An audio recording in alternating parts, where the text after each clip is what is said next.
Perusahaan teknik Jerman MAN Energy Solutions sedang mengembangkan mesin bahan bakar ganda baru untuk industri perkapalan. Kecanggihan mesin ini dapat beralih dari bahan bakar alternatif seperti metanol ke bahan bakar fosil atau sebaliknya di laut lepas. Teknologi ini bisa jadi dibutuhkan Indonesia yang ingin menjadikan Nusantara sebagai poros maritim dunia. Pemerintah ingin membangun infrastruktur maritim dengan membangun jalan tol laut, pelabuhan laut, logistik, dan industri perkapalan. Dengan energi alternatif yang mulai banyak dilirik, apakah ini jawaban untuk mendukung Indonesia sebagai negara maritim? Rotterdam, pelabuhan terbesar di Eropa. Mary Maersk mengangkut 18.000 kontainer ke Tangier, Shanghai, dan kemudian ke Ulsan di Korea Selatan. Kapal ini akan berada di laut selama 6 minggu. Kapal Maersk berbahan bakar fosil, sama seperti sebagian besar armada kapal kargo global. Industri ini menghasilkan sekitar 3% emisi gas rumah kaca global, hampir sama dengan emisi gas rumah kaca Jepang pada tahun 2021, yakni 2,9%. Jerman berkontribusi hanya di bawah 1,8%.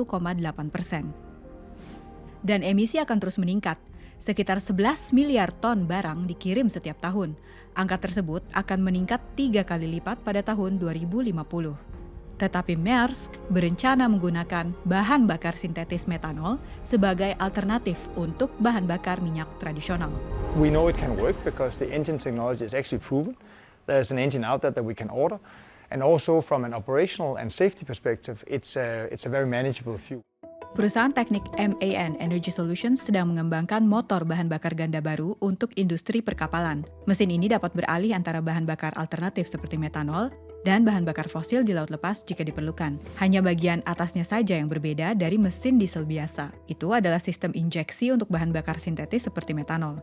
Motor ini memiliki berat beberapa ratus ton dan tinggi sekitar 19 meter. Perusahaan MAN Energy Solutions dapat memproduksi hingga 1.000 mesin per tahun. Namun perusahaan mengatakan bahwa itu tidak akan cukup. Kapal-kapal yang lebih tua harus diretrofit dalam skala besar dan permintaan semakin meningkat. Penggunaan metanol di Maersk sebagian besar didorong oleh para pelanggannya, termasuk 200 merek besar seperti Lenovo, Volvo, H&M, dan Vestas. Sekitar 70% dari perusahaan tersebut telah menetapkan target karbon dan tekanannya semakin meningkat untuk mendekarbonisasi rantai pasokan secepat mungkin. Jadi, apakah Maersk dan para pesaingnya memberi taruhan pada bahan bakar yang tepat? Pertama-tama, bahan bakar tersebut haruslah metanol hijau yang netral terhadap iklim, terbuat dari CO2 dan hidrogen hijau. Ada sekitar 80 pabrik di seluruh dunia yang memproduksinya, dan jumlahnya terus bertambah. Misalnya, proyek percontohan Haru Oni di Chile. Namun, proyek ini masih kecil dan untuk saat ini hanya akan memproduksi bahan bakar elektrik untuk mobil. Pabrik CO2 ke metanol skala komersial pertama mulai berproduksi di Anyang, China pada akhir 2022. Ini adalah teknologi baru, tetapi pabrik tersebut tidak menghasilkan metanol hijau. Hidrogennya berasal dari gas oven kokas dan CO2-nya berasal dari gas limbah yang dihasilkan melalui industri. Everyone, before investing massively in biomethanol, should consider what if we wait a bit longer and invest in the alternative technologies that don't have these sustainability risks. Singkatnya, mengekstraksi CO2 adalah kesulitan utama dari produksi metanol. Rute pelayaran terpenting di dunia juga merespons transformasi ini. Terusan Panama di Amerika Latin mengangkut 6% barang global. Otoritas menginginkan kanal tersebut menjadi netral karbon pada tahun 2030, yang disebut koridor hijau, yaitu rute yang dirancang untuk memastikan pelayaran bebas emisi. Indonesia juga berambisi menerapkan pelabuhan ramah lingkungan atau Green Port di seluruh negeri. Hal ini tertuang dalam Nationally Determined Contribution atau NDC dalam berbagai sektor pembangunan, baik di darat maupun di laut. Goalnya adalah penggunaan bahan bakar nol karbon pada setiap pelayaran kapal.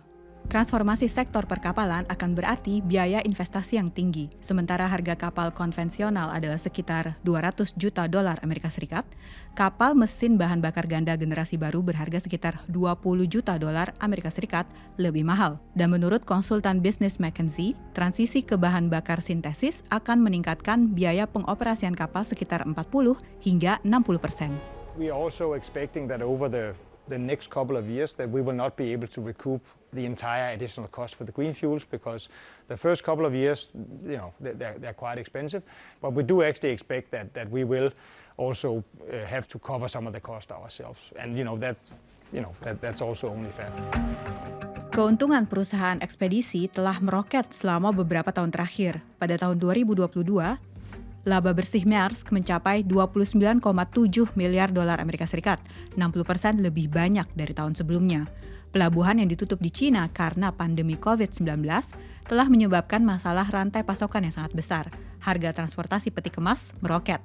Dan ditambah lagi, perang di Ukraina telah mendorong tarif angkutan lebih tinggi lagi. Meski teknologi bahan bakar metanol masih mahal dan rumit, investasi yang serius diperlukan untuk masa depan industri kapal kargo yang lebih ramah lingkungan.